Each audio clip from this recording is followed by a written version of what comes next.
6 number का पहला number कह रहा है श्रेणी दी हुई है, इसके कितने पद मिलकर 1 2 3 4 3 2 1 आएगा।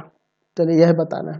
तो अब देखो इसमें मैं दो तरीके से बना सकता हूँ, जैसा कि मैंने पिछले वीडियोस में बताया हुआ है, आपको पार्ट 6 वीडियो में मैंने आपको बताया हुआ है। देखिए यह श्रेणी जो है यह क्या है, विषम प्राकृत संख्याओं का योग है ना। तो यहाँ मान लेते हैं माना n प्रथम n संख्याओं को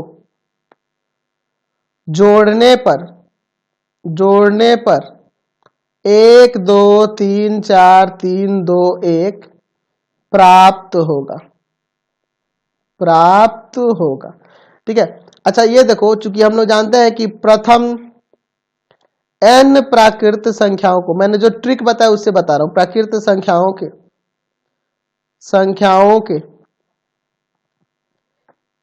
प्रथम n विषम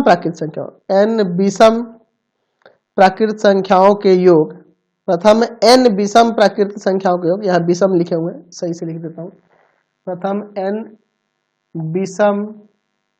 विषम प्राकृत संख्याओं के योग जो होता है, आपको फॉर्मूला लिखवा है n स्क्वायर, लिखवा है ना, शुरू में ही आपको बताए हुए। तो देखो तो यार ये तो सिंपल हो गया ना, n स्क्वायर बराबर में हम लोग इसी को रख देते हैं 1 2 3 4 3 2 1, स्क्वायर को ले जाएंगे रूट में, n का यहाँ रूट निकालना है, रूट ये n का मान हमेशा धनात्मक होता है ना, इसलिए प्लस में ही सिर्फ लेंगे।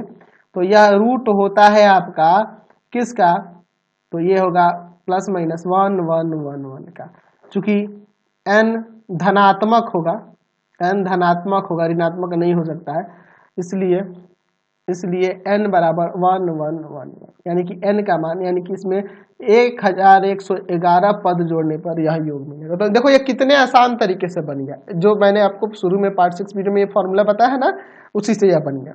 इसको हम लोग वो sum of n term of AP वाले से भी बना सकते थे, या n/2 ब्रैकेट में 2a + n-1 into D formula लगाते तो थोड़ा बड़ा बनता, लेकिन ये आसानी तरीके से बन गया है ना, बिल्कुल आसान तरीके से सॉल्व हो गया। चलिए अगला